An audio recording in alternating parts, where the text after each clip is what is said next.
Bom, pessoal, essa vai ser a nossa aula de programação orientada a objetos, tá? Programação orientada a objetos é o paradigma da linguagem de Ruby e a gente vai ver o que é isso de paradigma e o que é orientação a objetos em maiores detalhes agora. Bom, paradigma em programação, o que quer dizer isso? O paradigma ele é basicamente um conceito, um jeito que a linguagem deve funcionar, digamos assim, né? Ele propõe para você, né, vamos pensar que a linguagem de programação é uma ferramenta para a gente encontrar soluções para alguma coisa, sei lá, uma solução para um sistema de compra de ingressos, né? Então você tem lá vários usuários comprando ingressos e tal, ou talvez um sistema bancário, por exemplo. Você tem várias contas, vários tipos de conta, vários tipos de usuário, vários tipos de funcionário. Então, o paradigma da programação ele vai dizer para a gente como, usando a linguagem de programação como ferramenta, a gente pode pensar naquela solução. E a forma com que ele propõe é que a gente olhe para as coisas em termos de classes, tá? É, na verdade, em termos de objetos, né? E aí, olhando para um objeto, né? O objeto ele é um objeto mesmo, ele é uma coisa da vida real. Então, se a gente olhar, por exemplo, uma televisão, a gente pode dizer que ela é um objeto. E aí, olhando para tudo que é característico dessa televisão, como por exemplo o tamanho dela, tecnologia de painel, o gasto energético, não sei, o brilho da tela, coisas desse tipo que seriam características da TV.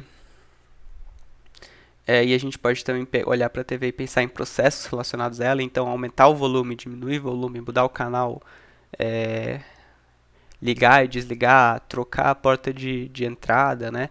Tudo isso são os processos que estariam atrelados a essa TV. Aí a classe vai ser a gente olhar para toda essa TV, abstrair todas essas coisas que são características de várias TVs, né? Mas que cada TV tem a sua própria, e a gente cria um modelo que a gente vai chamar de uma classe televisão, por exemplo. Então a gente diz que a classe televisão vai ter várias características, né? Que na linguagem de programação vai virar atributo, e ela tem vários processos, que na linguagem de programação vão virar métodos. Então é isso a orientação a objetos propõe, que a gente olhe para as coisas em termos de objetos e classes. Em Ruby, ela é uma linguagem que leva a programação orientada a objetos bem longe do, de uma consequência que todos os tipos de variáveis são classes também. Então, quando a gente cria um array, né, a gente tem duas formas de criar um array. Vou entrar no IRB aqui, a gente pode definir um array assim, né, como array vazio, ou a gente pode definir um array como array.new. É a mesma coisa, por quê? Porque o array é um tipo de variável, mas não só ele é um tipo de variável, como ele é uma classe. A gente está aqui criando uma instância da classe array, e a gente vai ver o que é isso um pouco mais para frente. Então, todos os tipos de variáveis são são classes também no Ruby, né? E aí cada classe, claro, vai ter seus métodos e seus atributos. Então, quando a gente usa, por exemplo, um gets.chomp, como a gente sabe que o retorno do gets é uma string, a gente sabe que o chomp é um método da classe string. Assim como o toI é um método da classe string, que a gente sabe que transforma a string para inteiro. Mas ele não só é um método da classe string, ele é um método da classe float. A gente pode transformar do float para inteiro também. Então é isso. Pensem nos tipos de variáveis do Ruby como classes. Aí eu tenho um exemplo aqui no slide, né? De abstração. Por exemplo, a gente pode pensar num sistema bancário em termos de classe, né? A gente diria que conta bancária seria a classe, né? Quando a gente está falando do processo de ter uma conta e de depositar dinheiro e tal. E aí, essa conta bancária vai pertencer a alguém. Então, ela vai ter atributos tipo nome, telefone, CPF, saldo. A gente poderia levar essa abstração mais adiante e a gente poderia ter a classe pessoa. E aí a gente pode dizer que a classe conta bancária tem uma classe pessoa. E aí a classe pessoa tem todos esses atributos, né? Como nome, telefone, CPF. O saldo não, o saldo já pertence à conta bancária. Aí a classe pessoa teria um método de alterar telefone, um método de retornar o nome, e a classe conta bancária tem um método de sacar dinheiro, depositar dinheiro, coisas desse tipo, né? Então, afinal, a gente diz que essa conta, né, a gente vai ter a classe conta bancária e a gente vai ter contas de várias pessoas, né, com vários saldos diferentes. E a gente diz que essas várias contas a gente chama elas de instância. Elas são as instâncias ou os objetos, tá? Então, objetos são instâncias de uma classe.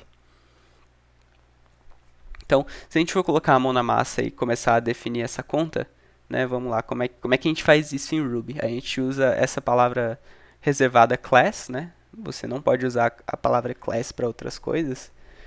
E aí a gente define o nome de uma classe. A convenção é usar letras maiúsculas para iniciar o nome de classe, tá? Para a gente identificar uma classe facilmente. E aí a gente tem esse métodozinho aqui, initialize, que é um método padrão do Ruby, tá bom? Quando a gente chama aquele método new, igual eu mostrei, né, do array.new, ele chama automaticamente esse método initialize, que a gente chama de método construtor. E aí o que ele está fazendo? Ele está dizendo assim, olha, quando você instancia uma, uma, uma instância da classe conta, da classe account, aqui no nosso caso, né, essa instância ela precisa ter um nome, um CPF e um saldo. Né? Quando você instancia essa classe, você já precisa passar esses atributos aqui. A gente poderia levar mais longe ainda, inclusive, e eu criei aqui um RB para a gente já ir fazendo a nossa parte prática da aula. A gente poderia ir mais longe e fazer o seguinte: classe account, initialize, name, CPF, não lembro o que está lá no slide, e saldo, balance. E aí ele faz isso aqui, né? Opa, esqueci o def aqui em cima. Name, CPF, balance. Aí a gente pode pegar tudo isso aqui. Quer dizer, é o que ele está fazendo ali, né? Igual arroba. Não, o contrário, desculpa. Aqui, esses aqui tem arroba. É igual a isso aqui. E aí a gente poderia ir mais longe e dizer, olha, eu tenho esse parâmetro balance que eu quero para inicializar a minha classe, né? Mas eu quero iniciar ele com um valor padrão. Então, quando a gente põe aqui nos argumentos de uma função que um valor padrão, né, que a gente faz isso passando esse igual, né, a gente diz balance igual zero, a gente tá atribuindo um valor já, significa o seguinte: se ele inicializar uma classe, mas ele só me passar, se a gente fizer isso aqui, por exemplo, account.new, e a gente só passar um nome e um CPF,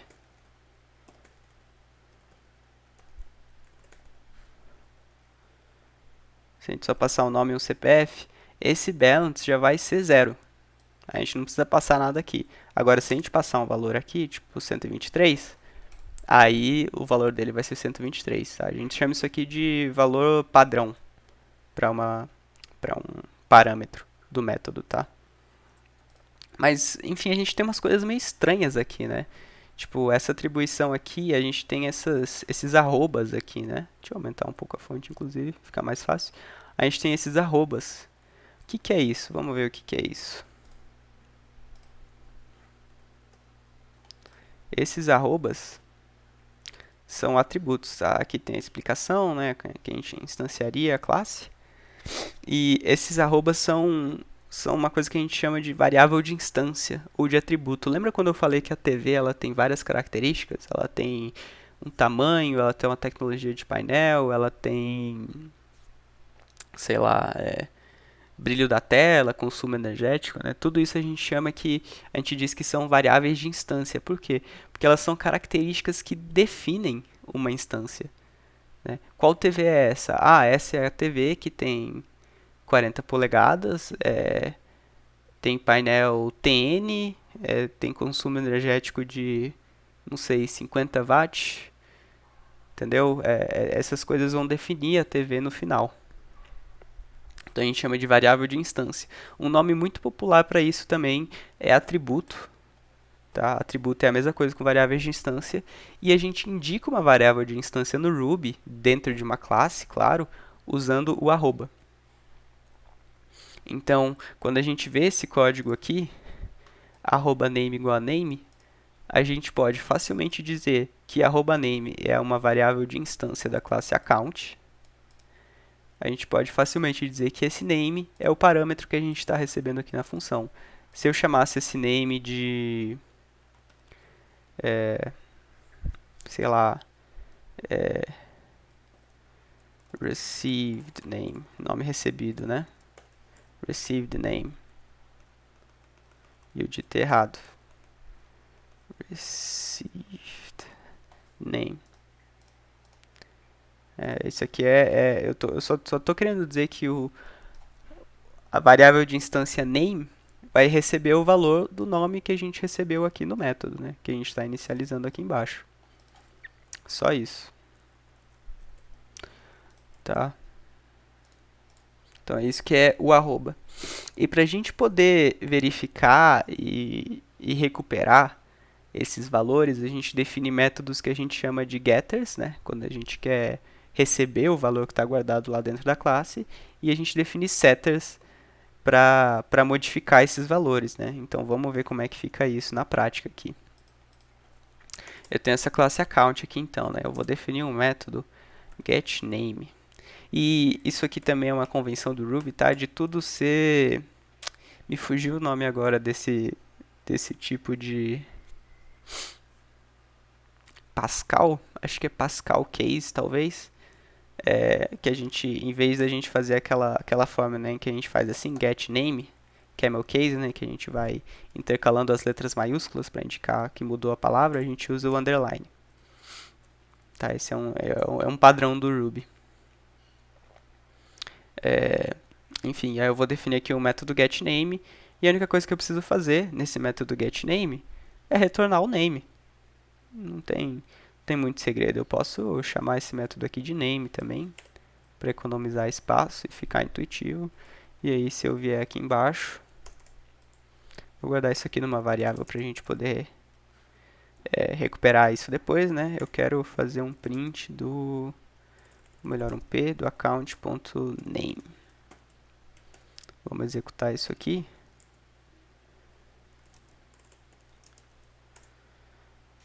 Olha só. Ele me retornou Estevam, que é justamente o nome que eu passei aqui para ele ser inicializado, né? Enfim, aí a gente definiu um setter aqui, um getter, desculpa. Vamos definir um setter. Def set name. Aí esse método aqui a gente vai mudar o nome, né? Então a gente vai dizer que é @name. E a gente tem que receber aqui como parâmetro, claro. Name. Talvez new name igual new name. Então se a gente vier aqui embaixo e a gente fizer account.setName Fernando, a gente vem aqui account.name. Vamos ver o que acontece. Ele modificou. E aí, não sei se vocês lembram, mas nas primeiras aulas a gente falou que o P ele era basicamente um print com inspect. Olha só o que acontece se a gente fizer um print em account. Só em account, né? Essa variável que está guardando a instância da classe conta. Vamos ver o que acontece. Deixa eu limpar o terminal aqui. Ai, meu Deus. Olha só, ele me retorna esse negócio aqui. Né? Ele está me dizendo que é uma instância da classe account.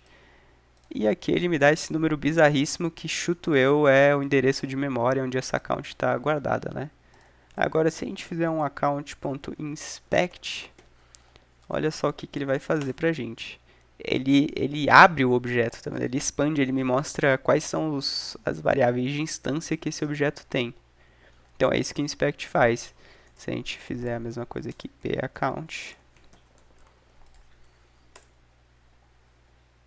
Opa, ficou sem quebra de linha aqui, né? Pronto. É a mesma coisa, tá vendo? Ele print account.inspect é a mesma coisa que paccount. Então é isso que o inspect faz. Ele abre pra gente o objeto, para mostrar quais são as variáveis de instância dele, né?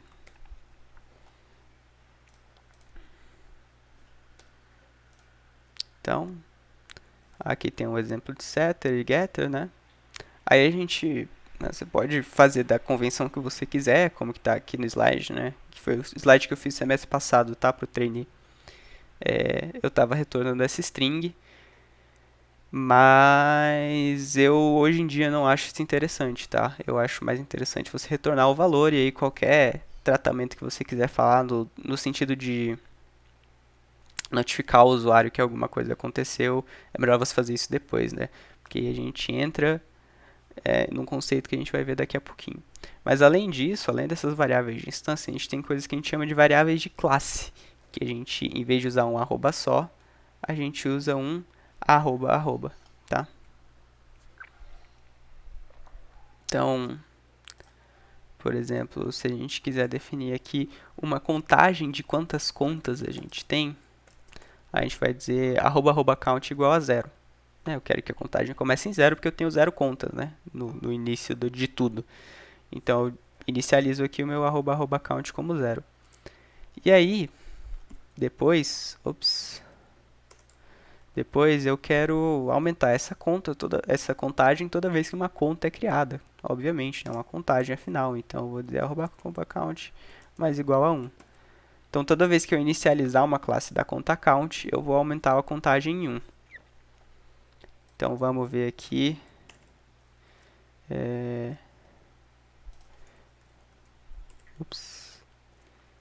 4. Só mudar o nome aqui, Fernando, Pedro, Guilherme, Gabriel. E aí aqui eu quero colocar um print account. Isso aqui não vai dar certo. Aqui account.count, né? E aí aqui eu vou definir um getter para o count, def count, e ele me retorna arroba arroba count. Vamos ver o que esse código vai dar pra gente. Tá, então aqui só para dar só para dar uma organizada e separar, que eu estou instanciando várias instâncias da classe account e guardando elas em variáveis, né? Vai que a gente precisa usar elas depois. E faltou aqui no final uma, né? Vamos ver o que acontece agora se a gente tentar interpretar esse código. Olha só, ele me retornou bonitinho 1, 2, 3, 4, 5, sem quebras de linha, né? No caso. Vamos adicionar uma quebra de linha aqui.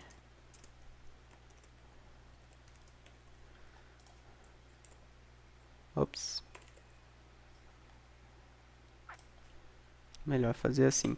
Eu não sei se vocês já viram isso ainda, mas quando você quer colocar o valor de uma variável dentro de uma string, a gente usa primeiro strings duplas, aí a gente faz isso aqui, a gente põe em volta do valor que a gente quer mostrar chaves, e aí antes das chaves a gente põe um jogo da velha. Então fica jogo da velha, abre e fecha chaves, e dentro dessas chaves você põe o valor da variável que você quer mostrar dentro da string, né? Então vamos lá. Olha só, ele foi aumentando a contagem conforme a gente foi criando. Se a gente colocar um print aqui, claramente a gente não tem uma instância aqui para a gente chamar esse método, mas como esse é um método de classe, eu vou chamar ele assim. Método não, uma variável de classe. Eu vou chamar ele assim, vamos ver o que vai acontecer. Olha só, ele me deu erro. Por quê? Eu estou fazendo uma coisa aqui que é meio desorganizado, pensando que a gente está fazendo programação orientada a objetos, né? Por quê? Eu defini uma variável de classe count, e aí depois eu defini um método para retornar essa variável de classe count. O que tem de errado aqui, né? E aqui não foi nem só desorganização, ele deu erro, né? Por quê? Olha, ele está dando erro nessa linha aqui, em que eu estou chamando a classe account e estou chamando o método count.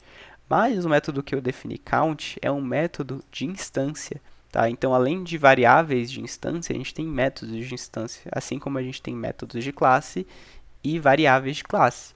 Então, se eu tenho uma variável de classe, o melhor que eu poderia fazer é definir esse método como um método de classe.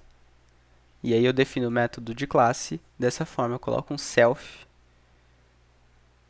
ponto, e aí sim eu defino o método. Por que self? O self define que eu estou falando dessa entidade aqui. Sempre que eu usar self, significa que eu estou falando do escopo, né, no qual eu estou inserido. Então, se eu estou inserido no escopo da classe account, o self vai ser a classe account. Tudo bem? Então, aqui, se a gente tentar rodar esse código agora, vamos ver o que acontece. Olha só, ele mostrou o 0, ele conseguiu executar esse primeiro print aqui, mas os próximos prints ele não conseguiu executar. Por quê? O método count não está mais definido para instâncias, é correto? A gente fez justamente isso, a gente tirou o método count que tinha para instâncias e a gente passou para um método de classe. Então vamos transformar tudo isso aqui em chamada de método de classe, em vez de chamada de método de instância. Account. Opa.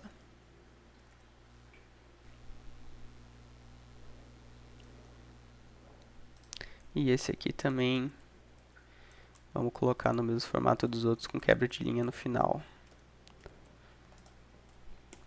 Então agora sim, se a gente rodar o código, ele vai mostrar a contagem, né, do jeito bonitinho. Então percebam que da primeira vez que a gente fez isso, apesar do código não estar do melhor jeito que ele poderia estar, a gente está chamando uma variável de classe através do método de classe, ele funcionou. Então, muitas coisas, às vezes, na programação, e talvez para o pessoal que é mais antigo isso fique um pouco redundante quando a gente fala isso nas aulas, mas é que tem muito calor, né, no trainee, é que muita coisa em programação é realmente organização. Eu considero que programar não é uma coisa muito difícil.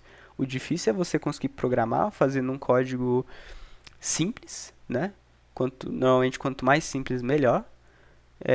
E um código extremamente inteligível. Quanto mais fácil é de ler o seu código, normalmente melhor está seu código, tá? Porque facilita a manutenção, facilita entender mesmo o que está acontecendo. Se acontecer um bug e você sabe muito bem o que cada parte do código faz, é muito mais fácil de achar onde está o problema.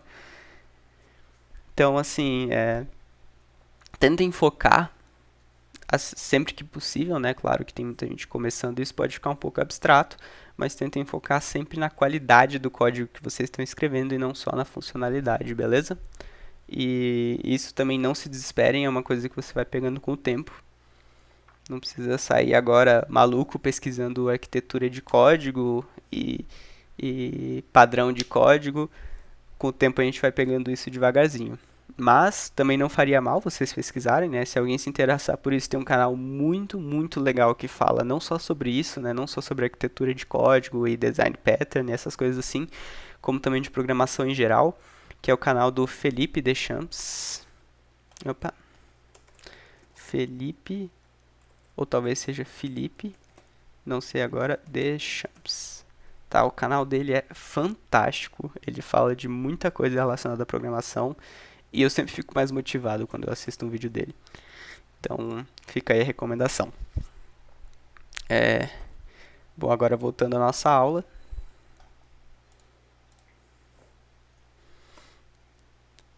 É o que a gente fez aqui, né? Ele está definindo um getter para aquela variável de classe, né? Que eu não sei se a gente pode chamar de getter porque a gente está retornando uma variável de classe, mas enfim, um método de classe que retorna uma variável de classe. Vocês podem ver aqui que no slide a gente está usando a palavra-chave return, e o Arthur já falou disso, né? Mas no Ruby a palavra return é opcional, então é como se tivesse implícito aqui em todos esses métodos aqui o return, tá bom? Mas não precisa.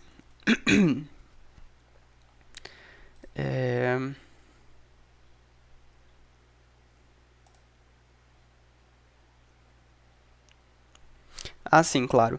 E uma coisa que é importante falar, que eu acho que talvez já tenha ficado subentendido pelo processo que a gente fez ali, é que a variável count, ela é a mesma para todas as instâncias, né? Por quê? Porque é uma variável de classe. Então, todas as instâncias da classe account teriam o mesmo valor para a variável count. Se a gente fosse retornar aqui, né, com um método de instância em vez de método de classe. Tá? E aí a gente começa a falar de conceitos que a gente percebe, né, a partir desse paradigma. O primeiro deles é o encapsulamento. A gente pode observar aqui que tudo que está relacionado à conta está fechadinho nessa classe que a gente chama de a conta, como de account. É como se a gente tivesse uma caixinha com tudo que uma conta precisa ter e tudo isso está envolto, né? Está encapsulado dentro da classe account. Tá? Isso que é o encapsulamento, basicamente. O encapsulamento é uma coisa fantástica porque, como eu falei, ele organiza o código e, por consequência, fica muito mais fácil de fazer manutenção, de entender o que está acontecendo, de consertar bug, até de desenvolver novas funcionalidades, né? Se você entende já tudo que está acontecendo ali no sistema, né? Tá tudo separadinho, bonitinho. Quando você vai desenvolver uma coisa nova, é muito fácil, né? Muito tranquilo. Se eu quero definir um parâmetro novo aqui, uma variável de instância nova, tipo telefone, eu só venho aqui, digo que ele tem uma variável de instância telefone e passo essa, esse parâmetro novo aqui para a função, tá? Não vou fazer isso porque senão a gente vai ter que mudar o código aqui embaixo. Mas vocês entenderam. A gente passaria a ter uma classe com uma variável de instância a mais de uma forma bem rápida, né? Digamos assim. Tá, e o encapsulamento, como eu estava descrevendo agora, né, ele facilita para a gente desenvolver novas funcionalidades e por isso ele aumenta a escalabilidade, né? E aqui no slide a gente tá falando de uma coisa que a gente vai ver no próximo slide, que seria aí se a gente quisesse ter mais um tipo de conta, né? A gente falou de adicionar um parâmetro novo, mas se eu quero ter uma conta corrente e uma conta poupança, essas contas têm processos e características diferentes relacionados a ele, né? Então a gente vai falar de uma coisa que a gente chama de herança. Mas antes de falar de herança, eu quero só. Eu acabei me esquecendo disso aqui, né? Isso aqui é uma outra forma da gente definir um getter e setter para os nossos atributos. Por exemplo, em vez da gente escrever tudo isso aqui, na verdade, o count a gente não pode fazer isso. Mas se eu quiser, por exemplo, definir um getter para o nome, para a variável de instância name, eu posso usar essa expressão reservada do Ruby, tá? Que é attribute reader. E aí eu passo como symbol, né? Vocês devem lembrar que nas primeiras aulas a gente falou que symbol tinha funções bem específicas, né? Mais avançadas dentro do Ruby. Eu passo aqui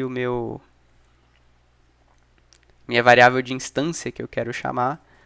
Eu passo ela como como um symbol, tá? Então, se eu vier aqui, eu posso fazer... Melhor fazer isso aqui.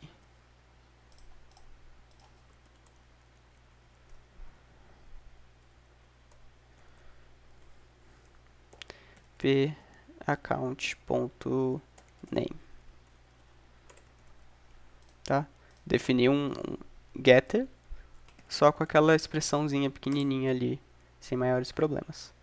Tá? Mesma forma a gente poderia definir um setter. Se a gente for attributes writer, a gente manda aqui o name como símbolo de novo. Aí ele sabe que a gente pode escrever no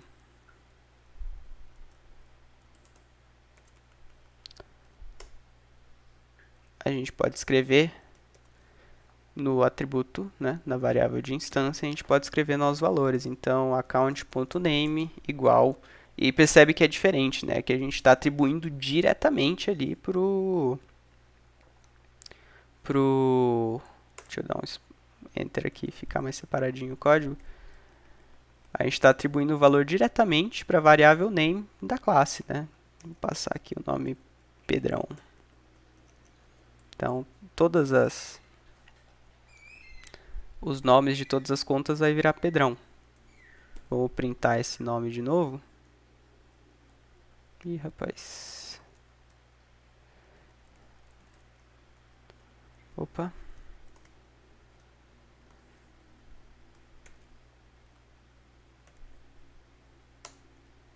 Pronto. Então, o que eu estou fazendo aqui? Eu vou primeiro printar o nome da conta. Aí ele vai mostrar esse nome original. Depois eu vou mudar o valor da variável de instância diretamente, né? Porque eu defini um attribute writer aqui.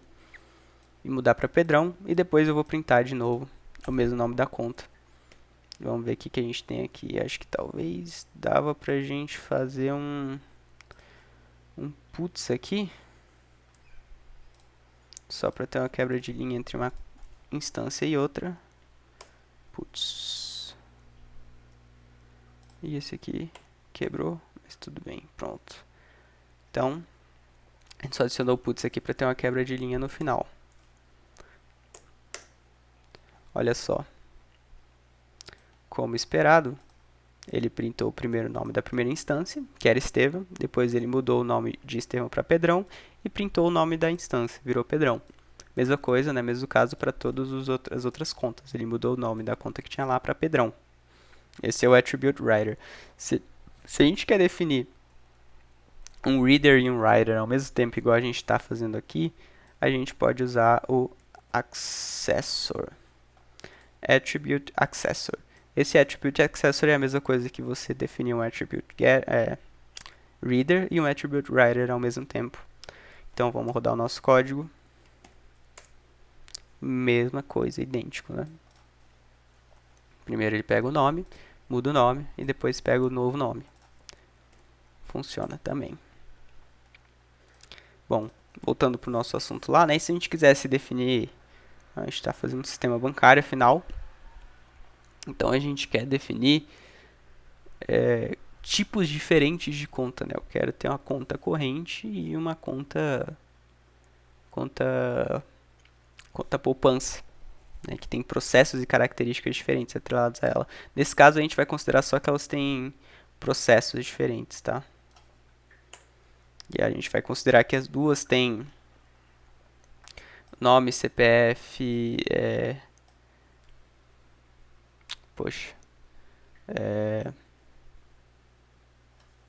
e saldo, tá?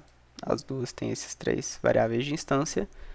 E aí, enquanto count, a gente vai ver depois o que a gente vai fazer em relação a isso. Mas enfim, vamos ver como é que funciona essa tal de herança. A gente a herança, ela faz com que a gente pegue uma classe que já está pronta, por exemplo, a nossa classe account aqui, né? Aqui no slide, no nosso código, e a gente vai falar, olha, eu quero criar uma classe nova, mas essa classe vai ter tudo que a outra classe, que a gente vai chamar de classe mãe, pode ser, né? O classe pai, eu não sei qual que é a nomenclatura correta. A gente vai herdar tudo que aquela classe já tinha. Eu quero que essa nova classe seja uma cópia daquela, mais alguma outra coisa que eu vou definir aqui. É para isso que a gente usa herança, para a gente economizar código. Então, como é que a gente faz a herança? Opa. Assim, ó. A gente define a herança assim. Olha, eu quero ter uma savings account, ou seja, uma conta poupança. Ela vai herdar da classe account. A gente usa esse símbolo de menor para dizer que ela vai herdar. Então vamos lá fazer isso aqui. Olha, eu vou dizer class savings account herda da classe account. Então, todo esse código que está aqui vai ser válido aqui também. Se eu só definir ela assim, né, eu posso fazer tudo numa linha só. Vamos ver o que acontece. Eu vou account igual, vou criar uma instância aqui, savings account. E aí eu vou passar aqui Estevão, CPF 000 e saldo 555. Vamos ver. PS. Bom, pessoal, parei de gravar aqui rapidinho porque eu cometi um erro extremamente besta. Eu estava tentando inicializar uma instância da classe Savings Account e aí eu estava fazendo só isso, né? Savings Account passando isso aqui, mas a gente precisa da palavra chave new aqui, né, para ele inicializar a classe. Bom, agora deve funcionar. Olha só, ele está se comportando exatamente como uma classe account se comportaria, né? Por quê? Porque a gente está dando tudo da classe account aqui dentro. Então, né? É isso que a herança faz, ela copia, é como se ela copiasse mesmo o código que está aqui. Claro que no funcionamento provavelmente não é assim, mas se vocês tiverem dificuldade de entender o que está acontecendo, ela copia todo esse código que está aqui e cola aqui, tá? A mesma coisa.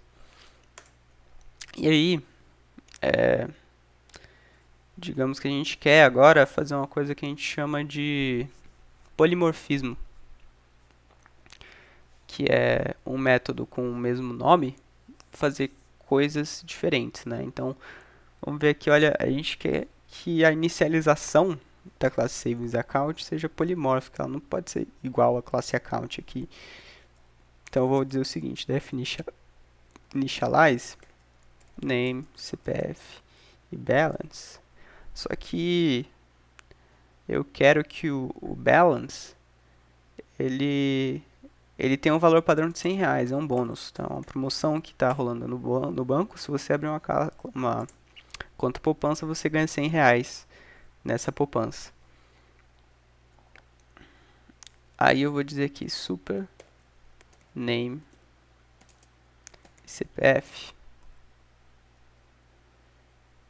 Aqui que esse super está fazendo, ele está pegando a mesma coisa que esse initialize faz para os parâmetros name e CPF. O balance eu quero que ele tenha um comportamento próprio aqui. Balance igual a balance.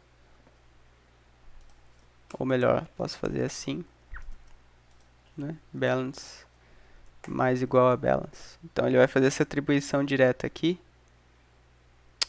mais igual a 100. Tá complicado.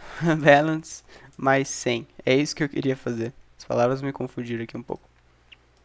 Então, o super ele vai fazer a mesma coisa que o initialize daqui de cima, né, para os parâmetros name e CPF, e aí o balance a gente quer um comportamento específico, que é a gente atribuir a ele o valor que a gente recebeu aqui, que pode ser 0 se nenhum valor for passado, mais 100 por padrão, porque é a promoção do nosso banco. Então, vamos fazer aqui account igual a account.new. A gente vai ter uma conta para o Pedro, né? Uma conta normal. 1, 2, 3, 4, 5, 6. IP account.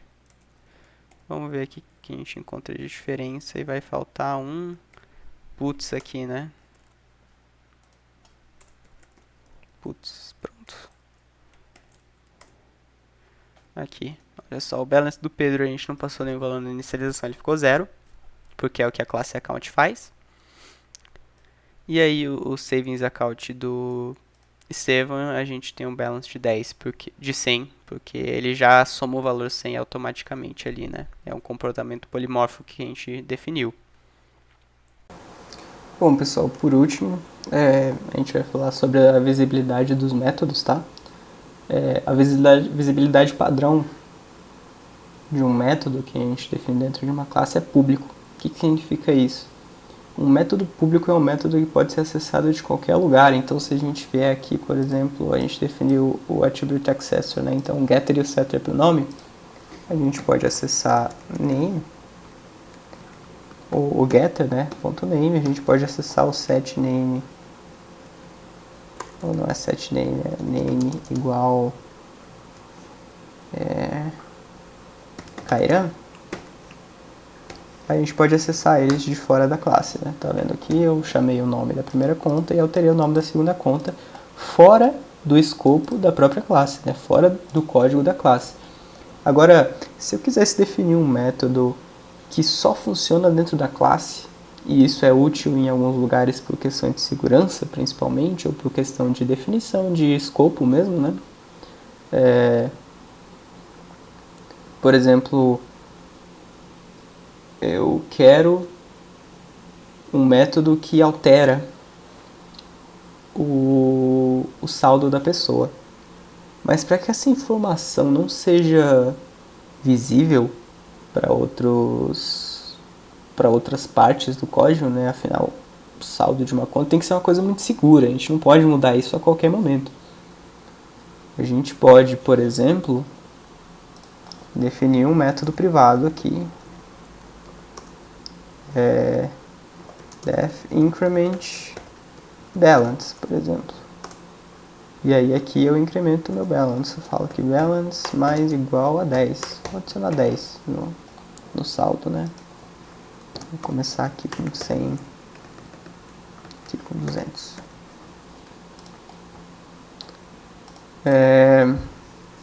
Então tá, esse método aqui, ele cuida de mexer no balance. É uma questão de segurança de eu deixar esse método aqui escondido. Mas eu preciso acessar ele fora da classe, né? Afinal, eu preciso pegar instâncias e aumentar o balance delas. Então eu venho aqui e defino um outro método chamado, sei lá, addBalance. E aí nesse método eu chamo incrementBalance. Isso pode não parecer que tenha muito sentido. Por quê? Ora, tudo bem que você deixou o método que mexe no balance privado, mas você está chamando esse método no addBalance. Como assim? Olha, é claro que esse método aqui, ele que vai ter acesso à variável em si, né? Nada que a gente fizer aqui dentro do addBalance, né, a gente vai mexer no balance. A gente pode printar 300 coisas aqui, a gente pode receber 300 argumentos, mas a gente vai deixar o encargo de mexer no balance em si num método privado, por questão de segurança, para ele só ser acessado dentro do addBalance, e o addBalance sim pode ser acessado em outros lugares. Talvez fique um pouco confuso, mas eu espero que tenha dado para entender, tá? Apesar de que pareça que não faz diferença, a gente está passando a responsabilidade de mexer no saldo para um método privado, e aí a gente chama o método privado o método privado que é responsável por mexer no saldo, aí sim a gente chama ele num método público. Então, vocês conseguem perceber que isso dá uma segurança maior, que isso está encapsulado numa coisa muito segura aqui, que é um método que só pode ser chamado dentro da classe. Aqui a gente pode fazer o tratamento que a gente quiser. A gente pode fazer aqui, por exemplo, ter seu novo saldo é balance.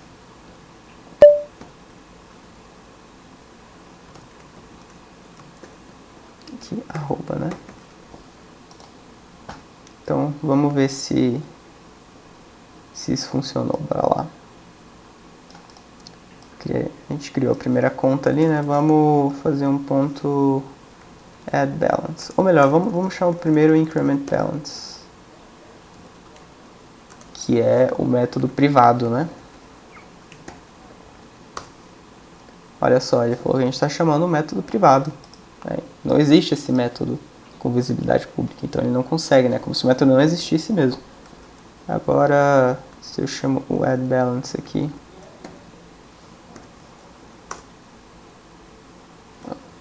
eu não preciso colocar esse P aqui, né? Já que o método lá, seu novo saldo é 110.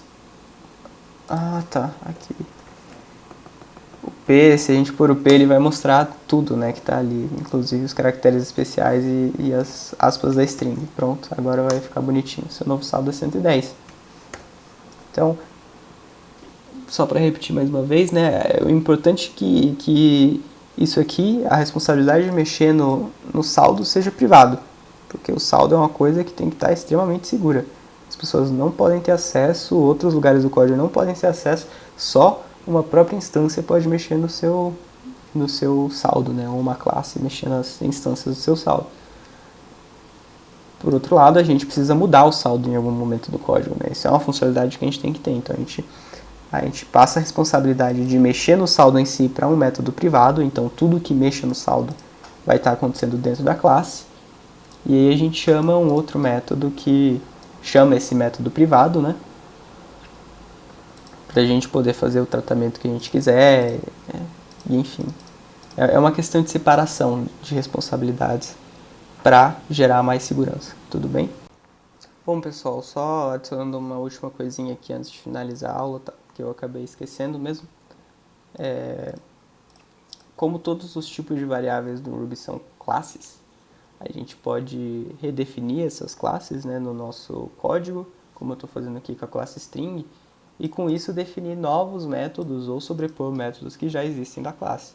Tá? Então, tudo que eu definir aqui vai ser novo, seja para substituir o que já existe, né? Se eu definir, por exemplo, um método igual ao método que já existe para strings, que é o chars, eu posso definir um chars aqui que vai ter um outro comportamento, tá? Não vou fazer isso agora, mas eu posso redefinir esse método chars. Então tudo isso aqui vai ser novo e vai continuar tendo tudo que tem também, a não ser aquilo que você substitua. Enfim, então eu quero definir um método que bagunça, pega minha string e troca todos os caracteres de lugar. Tá? Como é que eu vou fazer isso? Bom, primeiro eu vou definir minha classe string, depois eu vou definir meu método, eu vou chamar ele de scramble, de tipo bagunçar assim, né? Aí o que eu faço? Eu quero chamar ele desse jeito aqui, eu quero chamar minha string, né, str, que eu defini aqui em cima, ou eu sou o Goku, e aí eu quero chamar ele assim, concatenando o método na string. Eu poderia fazer ele assim, por exemplo, né, recebendo ele como argumento, mas eu quero fazer desse jeito aqui porque eu acho mais bonito. Então eu ponho aqui essa palavra-chave self, né, que quer dizer, bom, quando você concatena um método, ele vai estar aplicando esse método, isso aqui é o self da vez, tá? Aí ele vai pegar o self, vai dividir em caracteres, self.chars, né? Isso aqui ele vai pegar isso aqui, cada um desses caracteres aqui vai virar um elemento do array, e aí eu uso o método shuffle do array, que é um método que bagunça o array, né? Ele troca as posições dos elementos do array, e por último eu uso um join. O join, ele junta um array inteiro numa string. Tá? Então a gente pode até passar um argumento para o join. Se você passar sem nada, ele só vai juntar tudo. Se você passar algum argumento, por exemplo, aí você tem que passar entre strings, tá? Se eu passar o argumento ponto, ele vai juntar tudo e vai colocar um ponto entre um elemento e outro. Tá? Mas não é minha intenção, eu quero juntar com nada mesmo. Só não passar argumento nenhum. Ou se você quiser ser mais específico, passar uma string vazia. Então, bom, definir esse método scramble, né? Como eu expliquei, ele vai pegar o self, vai dividir em caracteres, vai bagunçar esse array de caracteres e depois vai juntar tudo numa string só. Vamos ver isso em prática. Bom, a gente teve o resultado que a gente queria. A gente pegou eu sou o Goku e obteve uma coisa totalmente bagunçada, né? Basicamente isso, tá? A gente pode definir novos métodos para classes que já existem ou substituir métodos que já existiam antes nas classes. Só uma coisinha, um detalhezinho que eu acabei esquecendo de falar. Então essa foi a nossa aula de orientação a objetos. Peço desculpas se tenha ficado um pouco confuso. Eu pessoalmente prefiro com a iteração para as pessoas me dizerem se elas estão entendendo ou não. Mas como a votação não passou, a gente fez essa aula assíncrona, né? Vamos dizer assim. E é isso, qualquer dúvida que vocês tenham podem falar comigo, podem falar com o Arthur, ou qualquer instrutor que seja. Se alguém não viu as mensagens no Slack, a gente encoraja vocês fortemente que vocês participem das reuniões gerais da Struct, tá? Sexta-feira, ontem, teve uma reunião geral, vários treinos apareceram, foi muito legal. E a gente encoraja que todos compareçam também, não é obrigado, tá? Sendo treinista não é obrigado, você entra se você quiser. Você vai na reunião geral se você quiser, quer dizer.